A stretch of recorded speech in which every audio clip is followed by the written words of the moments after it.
Hi friends! This is DaintyTank. I can snap again. That's exciting. Anyways, hi. I'm sorry I've been in and out, kinda gone, kinda not, because of everything going on. But hopefully you're enjoying Fatal 12 and you're here for part 8! I think it's 8. Right?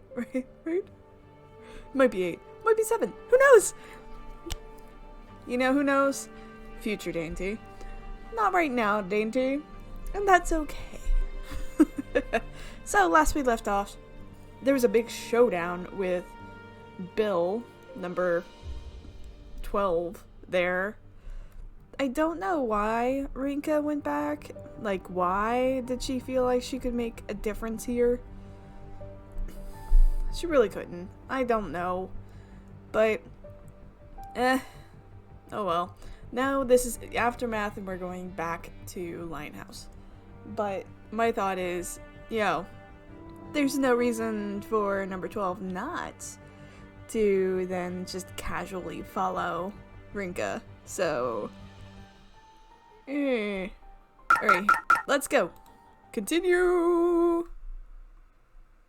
Okay, after getting out, we head back to Lionhouse. The only thing we speak about on our return journey is about what happened in the nursery. Otherwise, we walk along in silence. Well, why are you talking about that out in the open? That's kind of a big deal. Unsurprisingly, I have obtained the same cards as Numeral 12, though I no longer have any desire to eliminate her. There's something I want to say to Naomi. I'll take you to the station. It's a bit dangerous for you to go it alone with broken glasses. Facts. Right. Thank you. Not now, driver. I'll update you later. I spend our journey to the station wondering if I have it in me to say what I want to, or... Oh? The longer I hold it in, the harder it'll be to say. So I need to say it now. It may feel like I'm making up excuses, but I've reached my conclusion. I told you not to do anything dangerous, didn't I? Huh? Wait, that's not quite what I mean. I'm at fault for not realizing how dangerous things could get. I never once considered that a situation like that could occur so easily. I figured things might get dangerous, but I failed to see the full picture until tonight. You told me that you'd help me bear the burden, and for that I'm grateful. Just knowing you're willing to do that for me is enough. Everyone's putting their life on the line here. There's no telling what sorts of things the other participants will try down the road either. That's why I'll handle the rest on my own. So, you mean... Oh, she's crying. I nod to reaffirm my presumption. Yes. I really couldn't be happier over her decision to help me. It's done far more for me than she could ever imagine. But the more I rely on her, the more danger I'll be putting her in. Yeah. That's why I force myself to stay silent. Otherwise, I might renege on my statement. I understand. Good. I make those bold claims about saving you, about protecting you. All I managed to do was get in your way. That's not true at all. If you weren't there for me, then I don't know what I would have done. But still, I just don't want to put you in danger. I was about to say, you could use her as a research arm. Text her things to research from the library. Tell her things through the interwebs without having to meet personally. That's things you could do. It's okay. I see where you're coming from. I'm the one who broke my word to keep myself out of danger. I'm sorry, and thank you. I'll be able to make it through this, just knowing you're here for me. I can handle things on my own now. I try to guide her to the station after we talk. Don't worry. I'll be fine. No, don't worry. I'll be fine. I can make it home by myself. Is she gonna cry on the train? She makes her way to the station without me. I can't bring myself to chase after her. So that way she can get abducted by number 12 there. I'm certain I'll start to rely on her again if I do. I really should have left our talk until we reached the station, but no. I'm too dumb to think that far ahead. If I had, then she wouldn't have to walk the streets at night all alone. Woohoo, that was some intense music for that. When I wake up the next morning, I feel miserable. Didn't have any dreams last night. Well, I don't think I did anyway. There's no doubt they would have been nightmares if I had any. Maybe that's why I don't remember. There's so much time that we see Rinka in just her sleeping pajamas. Like, why? I might as well get the store ready. Fortunately, I'm able to get the store up and running like normal. Probably because work should keep my mind off of everything else.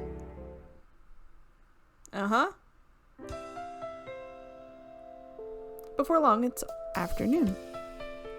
Number of customers dropped significantly around this time, thanks to the current lack of proper food menu.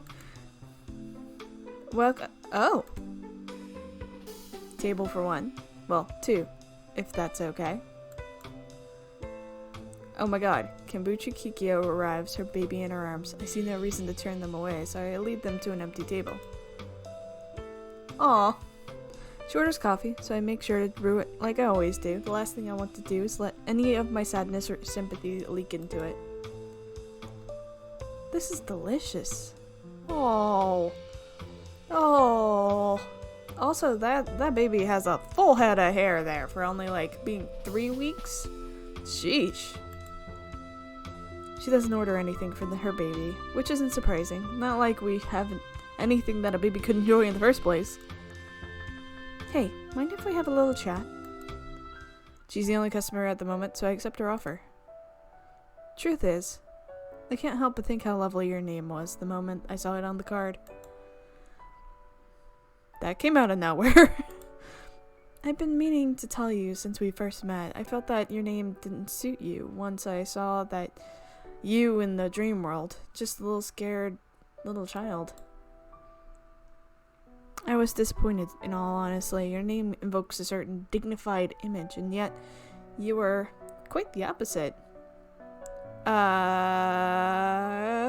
Is that a compliment?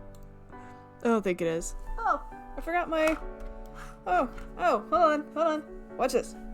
Boop. Oh, nope, stay on. There you go. Remote controlled. It's really cool. Anyways. I really must have looked helpless in the dream world. Anyway, you're completely different in person. The look in your eyes here is far more dignified than that of any other participant. Your words are filled with passion. You said yesterday that one's name almost represents their life. It reminded me of how my grandmother would always tell me not to be ashamed of my name. I never expected her to remind me of that. Sounds like a lovely grandmother. Do as she says. Treasure that name of yours. She finishes off her coffee along with that train of thought. Well, I have a request for you. A request? Oh, yes. I'd like for you to take this letter. Ask that you transcribe it for me, even though that sounds like a pain.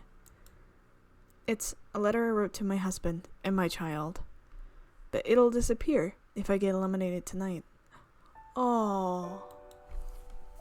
I included the appropriate name, address, and name inside, so just send it there. Oh my god. Oh my god, that's brilliant. That's a brilliant way to get around that system. Oh my goodness. If I do get eliminated tonight, then it'll have been 3 weeks since I died come Monday, no?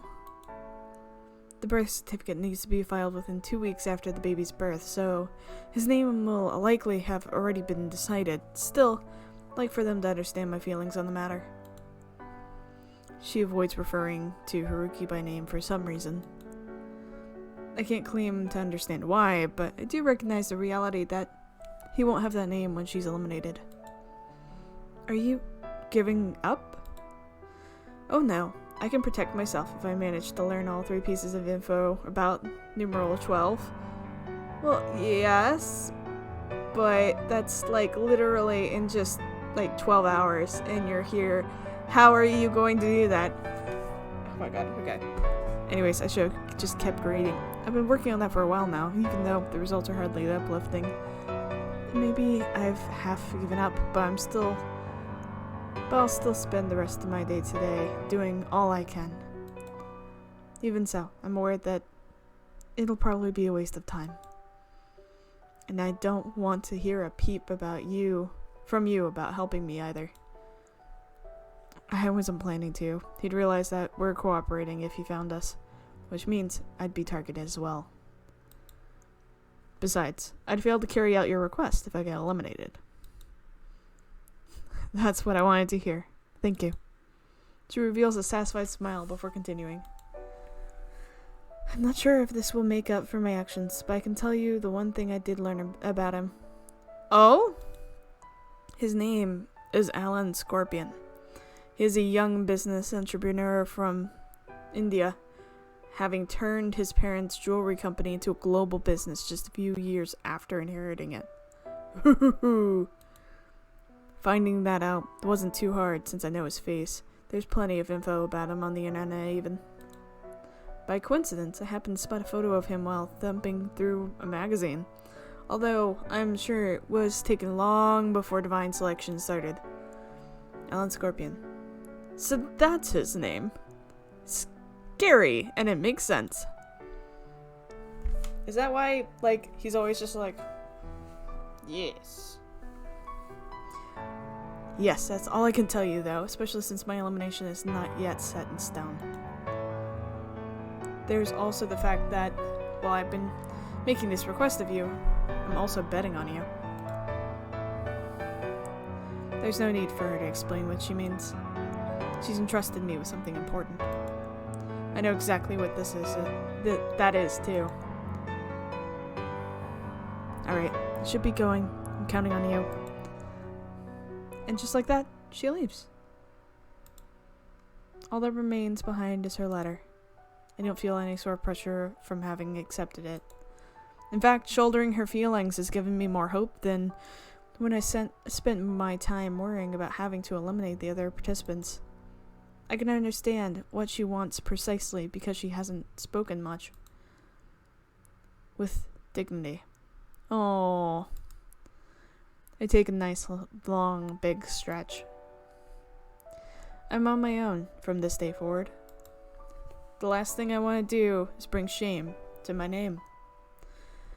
I have to say, I am so glad Rinka's finally in the game, and like finally part of it. Like she's not just dumbfounded anymore. She's now purposeful, and it's a good like turn. Like they did a great job of building up that turn. It was a little slow, I think, at the beginning, but like it's because we had to learn this, but now I get it.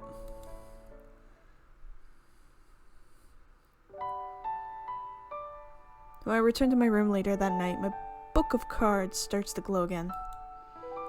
Number 12, Alan Scorpion. To no surprise, it turns out to be his card.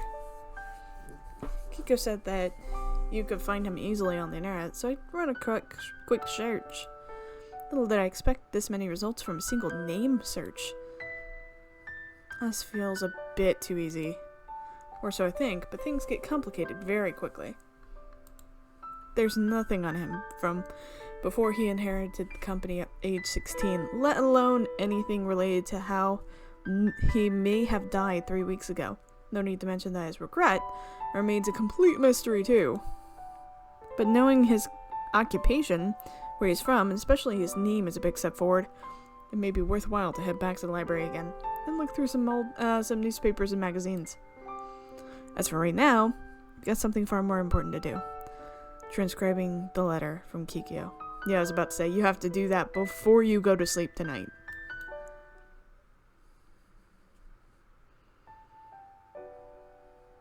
Okay. Written on the paper are her thoughts and feelings towards her husband and child. She actually didn't write it as herself, but as one of her friends. That means it it'll be far less painful for her husband to read compared to one coming directly from her.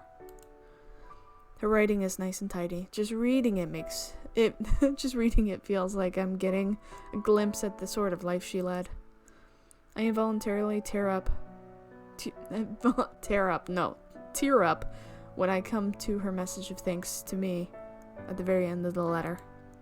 The regret of a mother who can't fulfill her duty. The letter never makes it explicit, but those feelings are definitely imbued in her words. I wonder, is a mother's love represented by her determination to live for her child's sake? That would make love the first thing a child receives. I'm sure their name comes after. And their name represents their life. So, I'm sure Kikyo wants to bestow such a meaning upon her own child. Families work in a myriad of ways, but Kikyo really is attached to the feelings behind one's name. That's why it's ended up being her regret. I recall what she said about my name this afternoon. That's the one and only thing, other than my life, that I received from my mother, according to my gran. In which case, she might have also passed on her determination and love when I was born. I wonder if I'll ever be able to pour that same love into another person. I don't know. If you picked one of the many people trying to angle for your love, maybe you are literally the most oblivious lesbian. Shake my head to clear the thoughts away before I dive too deeply into them, lest I realize that I'm being flirted on from all sides. There's no point in weeding through them when none of the answers are there, because it just doesn't get through your skull. It's hollow. As for my regret, same applies to this question. The reason I don't know my own regret is because I don't know myself well enough yet. I might be able to take pride in my own life once I learn my regret. Okay? But even if I don't make it through... No, scratch that. I know that I want to make it through. Yay! Reading Kikyo's letter has helped me to finally find the resolve I need.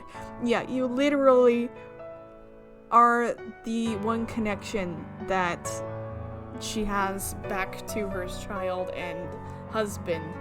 Through you, you're now living for someone else as well. I don't want to die without having fully understood myself.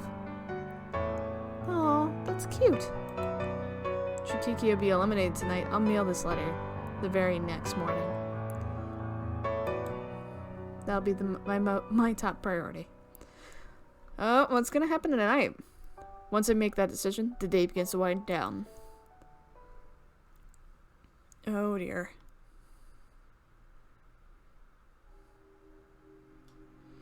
There stands Alan, as emotionless as ever.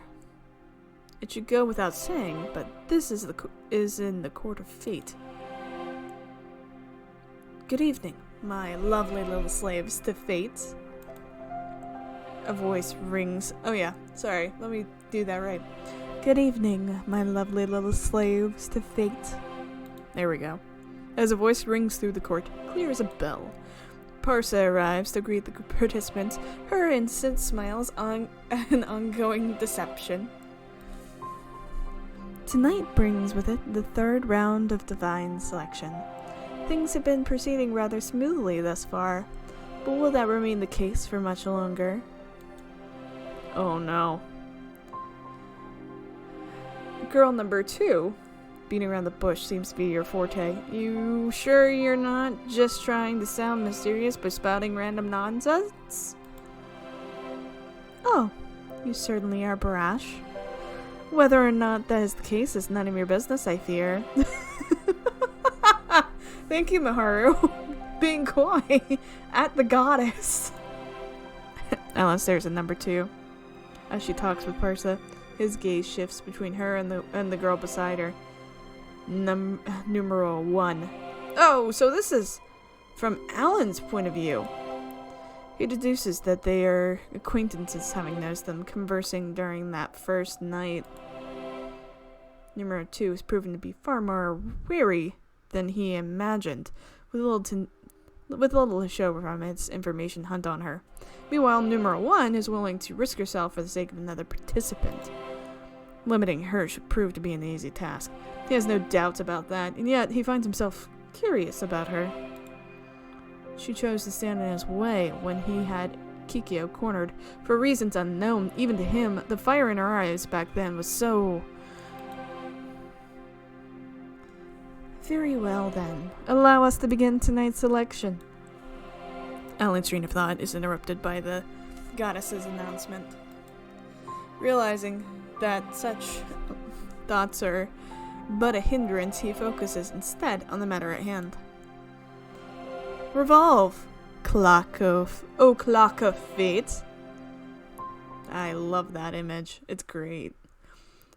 The clock movement signifies the beginning of the night's election process, and it starts with Numeral 1. The goddess claims that no one's position on the dial provides neither advantage nor disadvantage, but Alan disagrees.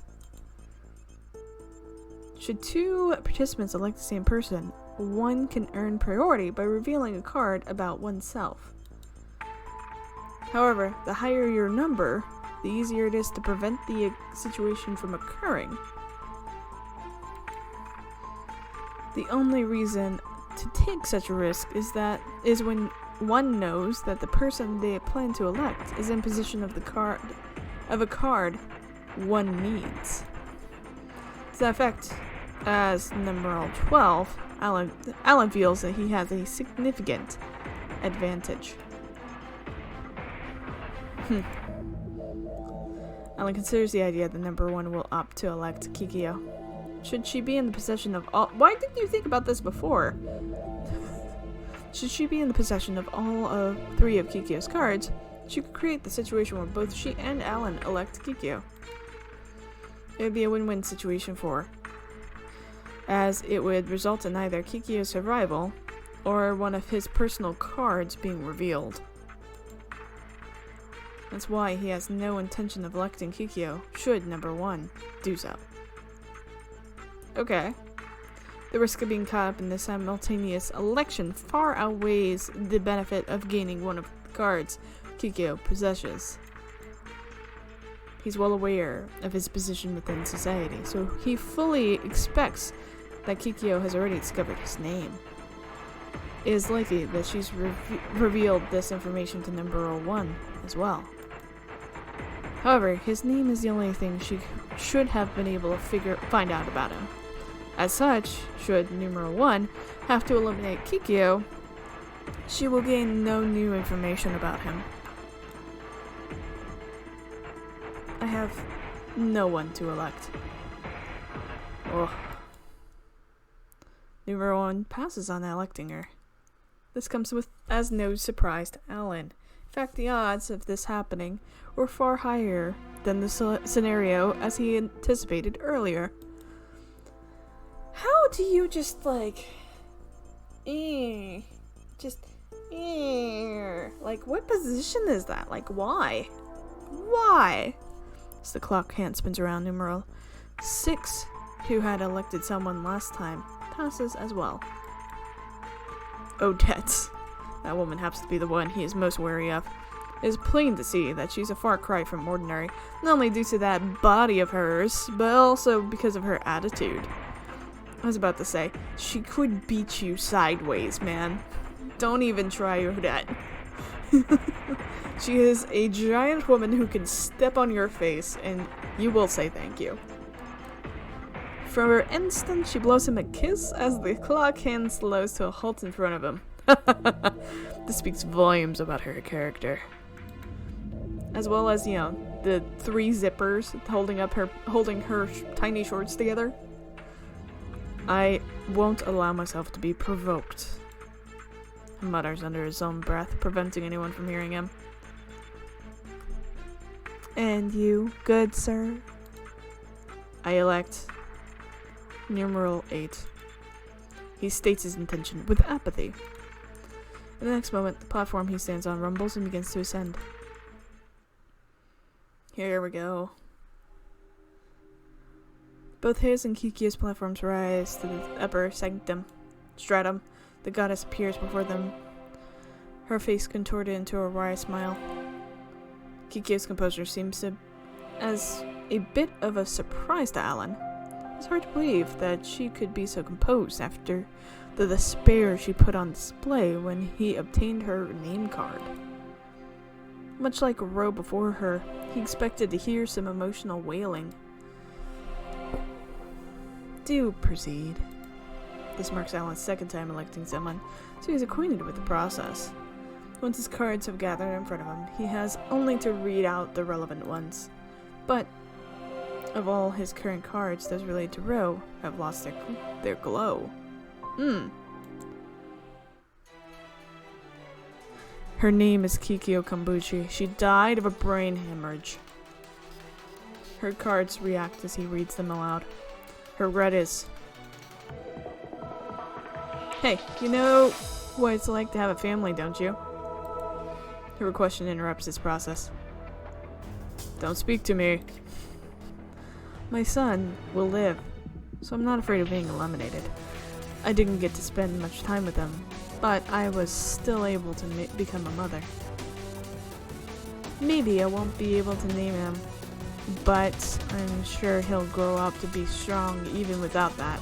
After all, the name only represents one's hopes, cannot change their nature. I'm sure your parents named you too.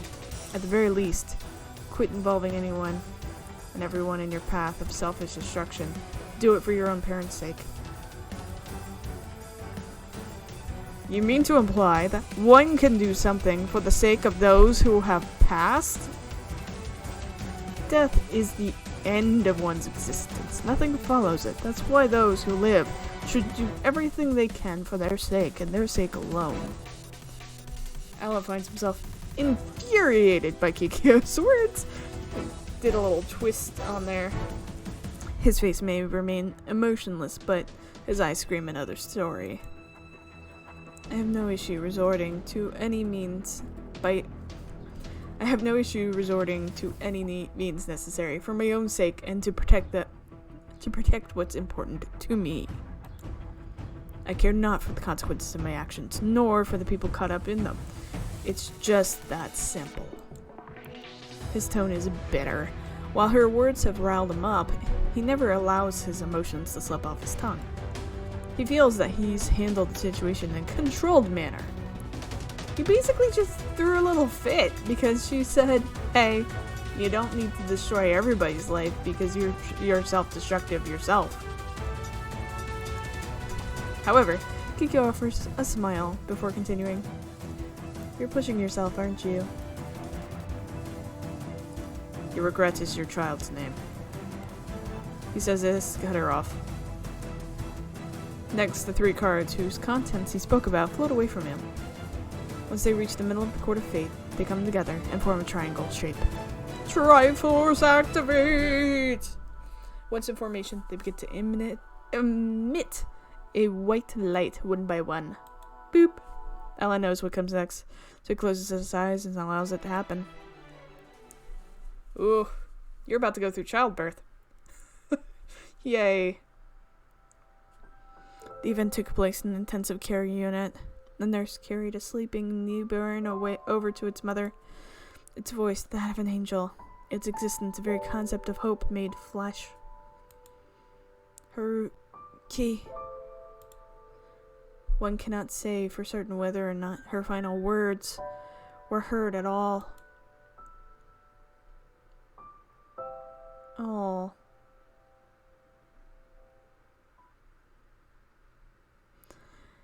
Names do nothing but chain down those to whom they're attached.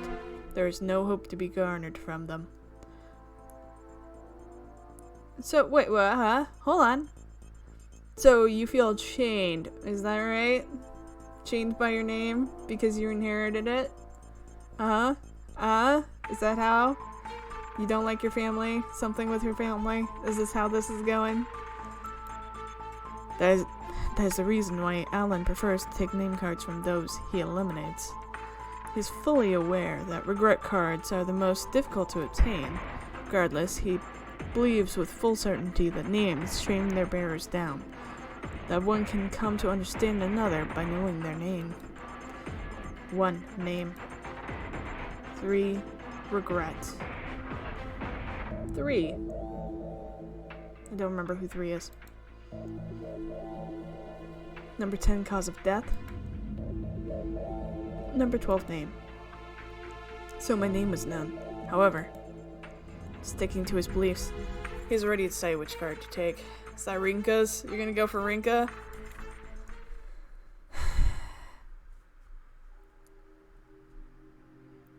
Kikyo. Numeral 12 returns to the court having finished his election. He chose to take my name guard. Of all the options he had, Alan Scorpion purposefully took my name card. Kikyo likely had cause of death and regret cards as well, so he must have gone with me because he's already met me in person. I had the option of electing Kikyo too. Had he still tried, I could have created a situation where either Kikyo would survive, or he would have to reveal one of his personal cards. But I noticed an inherent flaw in the numeral system because of that. I can say for sure that he would never have elected her if I had done so. Why did he go for your name? It'll be fine. Maharu glares at him. I'd likely do the same if he'd gone for her name. But I'm not glaring. Pierce him with my eyes instead. Not only do I already know his name, but we've already met, and he also knows the area I live in. It was only a matter of time before he found out my name. Yeah, you're kind of open there. To my own surprise, I'm not shaking. His presence is as imposing as ever, but I can now stare him dead in the eyes without issue. It's my way of telling him, bring it on. The resemblance, truly striking. I don't bother to ask what he means by that. I can't say for sure whether or not he's shouldering a story of his own, but right now, I have zero desire to exchange words with him. Tonight's session resulted in one elimination. I bid you all farewell, for now. Shortly after, Parsa brings an end to tonight's round. Boop! Third week, achievement! Jeez. I wake up feeling refreshed. I must have gotten a good night's sleep for the first time in a while. Kikyo has been eliminated, but I don't feel sad about it, just empty. My eyes wander over to my table. Both the letter I received from Kikyo and the one I had written are both there. However, when I get up and take a closer look at Kikyo's letter, its contents have vanished. Her actions during divine selection, as well as their effects, have been erased. I next check my transcription of her letter and confirm that it remains intact. This proves that those eliminated will be remembered by other participants, but their actions at large will be undone. However, not all traces of her actions have been erased. The letter she gave me still being here proves that much. Had I been eliminated, chances are that my letter wouldn't have disappeared either. Just what I had written on it. In other words, that goddess can't rewrite the world's events completely. That might explain why Naomi had a faint recollection of an event that is supposed to have been undone. Speaking of Naomi, I'm curious to learn how much she remembers about Kikyo. Can't bring myself to ask her though. I'd rather she remain as uninvolved as possible. Maharu! Naomi! I end up shouting their names without thinking. I can't help myself considering the circumstances. I grit my teeth and rush to get ready for school. Woohoo! Yeah, what's going on there? Oh? Just oh? I come across Naomi's right as I arrive at the school gate. It's a bit awkward seeing her now, after what happened last week. Regardless, I try to act as if I usually would and say good morning to her. Good morning! I'm going to start preparing for the culture festival today, so I have to come up with ideas for our signboard and decorations. Of course, I also plan on teaching everyone how to brew coffee. I can't say I'm too confident, but I'll do my best to teach them as well as you taught me. Promise me that you'll visit our room during the festival. Of course I will. I noticed a remarkable difference she's made between Saturday and now.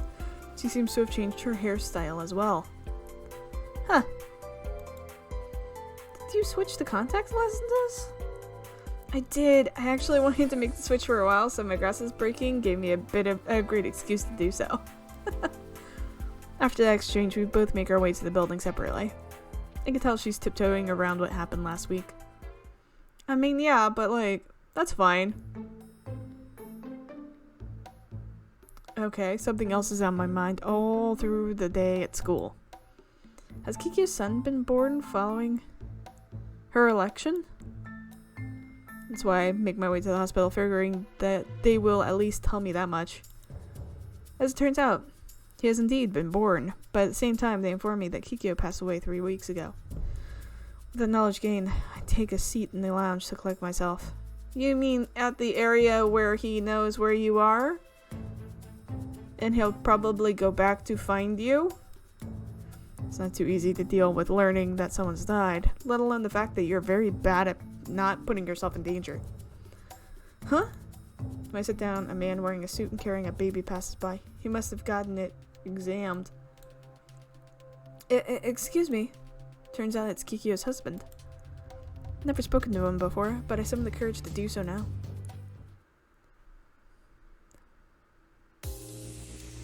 I don't want to keep him for too long, so the conversation only lasts around 5 minutes. His mother lives close by, he claims, so she's currently taking care of the baby. He left work early today since it needed an examination, though. He said he wants to do as much for the baby as he can. I was worried, considering that Kikyo had said about her mother-in-law wanting to give baby a more trendy name, but she actually sounds like a nice lady. The baby's name, however, really takes me by surprise. Kamabuchi Haruki. Through some miracle, he ended up being given the name that Kikyo wanted him to have. Kikyo must have told her husband about the reason behind her naming choice while she was still alive. The ki in Kikyo represents a type of olive plant in China, as well as Japan's katsura trees. Her name is in reference to how pleasant smells are associated with sincerity. Not only that, but also because her parents wanted her to be healthy and sturdy as a katsura tree.